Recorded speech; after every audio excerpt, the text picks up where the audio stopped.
Good morning. This will be a very, very brief set of pointers on Augustine's De Natura et Gratia, on nature and grace. Just pointers, not even a proper introduction.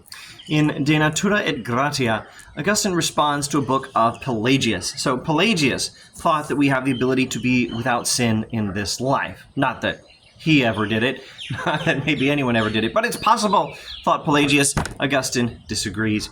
In De Natura et Gratia, Augustine argues that human nature was created entirely good, but was thoroughly corrupted by the freely chosen sin of Adam.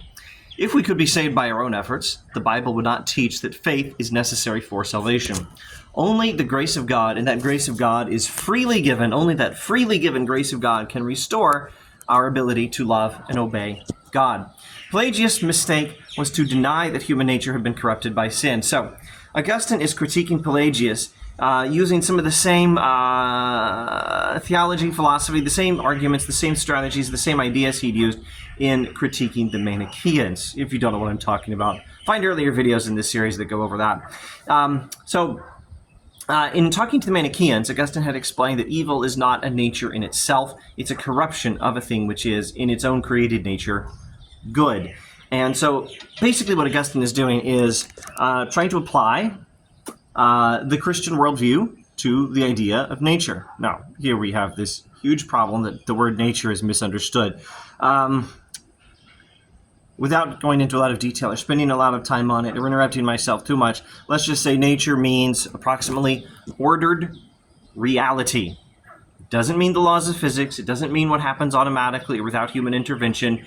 It doesn't mean any of many other definitions that are available. If you look at an English dictionary, you might find 20 different definitions of nature, and 2 or 3 of them are relevant for studying Augustine or studying Aristotle or someone like that who does natural law, ethics, and the rest are first in students' minds, I find, and just confuse the students.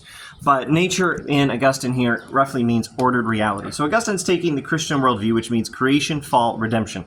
Everything's created good by God, everything's corrupted by sin, everything is redeemed through Christ, or at least all kinds of things, and only through Christ. Oh, and Christ's redemption has this cosmic effect that affects everything.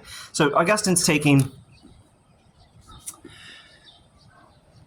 the idea of creation, fall, and redemption, and applying it to nature, specifically the ordered reality of human nature. The ordered reality, which is humanity itself, was created good by God, it's corrupted by sin, it can't be good anymore, and it must be redeemed. Nature must be redeemed. The ordered reality that is the human being has to be redeemed. It's not just we freely chose to sin, we can freely choose to stop, and God will forgive us if we meet the right conditions for God's forgiveness to be applied through Jesus Christ.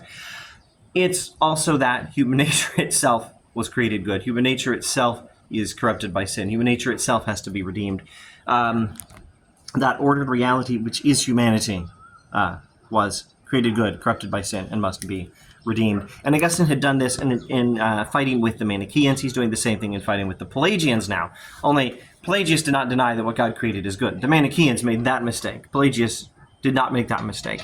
What Pelagius did was fail to understand how human nature can be corrupted by evil. All right, so let me give some suggestions, the sort of thing I don't normally do. I don't normally say Confucius is right on this, and this is what Plato thought, and you must agree, here's why. I normally just say, this is what Confucius says, this is what Augustine says, this is what Plato says. Occasionally I'll say, yeah, you should totally agree with this thing. Here, let me give some provisional suggestions for what should a Christian make of all this discussion between Augustine and Pelagius. Now, this will be very provisional. I have to confess, I've not properly studied this area of Augustine's writing. So, provisionally, here's what a Christian might make of all this. 1, Pelagius actually did well to think that we have some free will in this life that affects our relationship with God. But Pelagius made a mistake when he said we can be without sin in this life. Pelagius also made another mistake in thinking that sin has not corrupted human nature. And Augustine did very well to correct Pelagius on those 2 points. But Augustine made a mistake when he thought that we do not have free will in this life. Not since Adam sinned and corrupted human nature for himself and all his descendants. Keep in mind, Augustine thinks free will is still a thing, only the ability to sin or not sin, free will in that sense, what philosophers often call the libertarian sense of freedom, that applies to Adam and not to you and me. Well, Augustine, again, provisional list of points of things a Christian should make of this. Augustine did make a mistake in thinking we do not have free will in this life.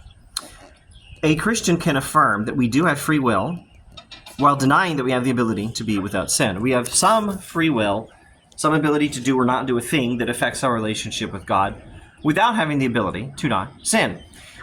In other words, the right way is to recognize that we have the ability not to be without sin in this life, but to turn to Jesus Christ for having our sins cleansed. We have that kind of free will. That's all. Thanks for watching.